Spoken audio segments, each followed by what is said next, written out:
I spoke here for the first time today. You see, this is the thing. We're not all a big group of people. We're not a group of far-right radicalists that meet underground and discuss these things. We spoke today for the first time because she needed help, and I said, I don't mind, I'll come and I'll talk. Okay? The people of Ireland, the people of Kells, the people of all over Ireland are not racists. They're not far right, and I'll tell you why. We have people coming to this country as long as I can remember. I'm 45 years of age. There's people coming to this country from before I was born. I never seen people gathered around the country up until the last couple of years. Did you? No. Everywhere we go, in every town, we get our hair cut, we get our phones fixed, we get everywhere we go, every hospital we go to, we're looked after by people from other countries. We respect them. We need them. We've married them. We have families with them. They're our people. But this is something totally different. And it's very easy when somebody that disagrees with us and disagrees with our concerns pulls out the labels.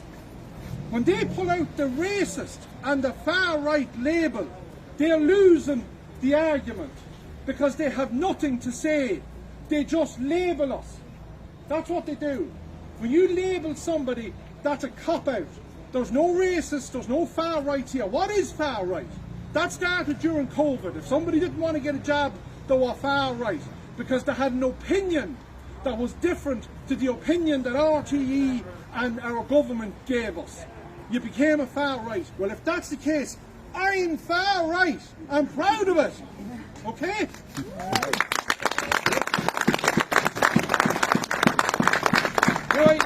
I hear talk about the business park and that the business park isn't suitable for refugees.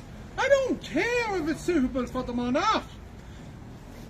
Kells isn't suitable for them. Exactly, that's it. Yeah. There isn't the resources in Kells. There isn't the resources in Dundalk. There isn't the resources in Drogheda.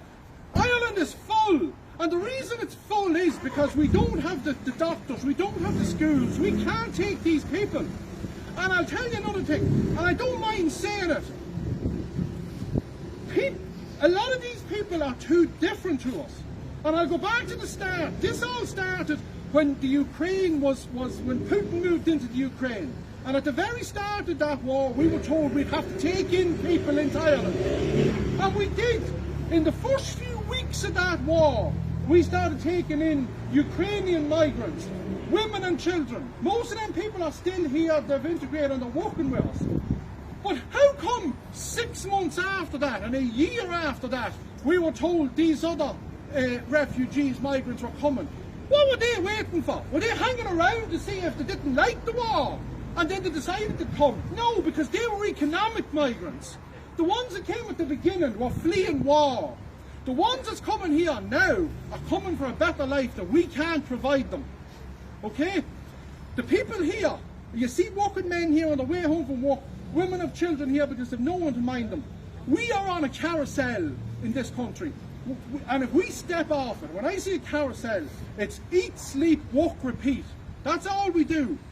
And if you step off that carousel, you're gone. Everyone is living from week to week with their wages.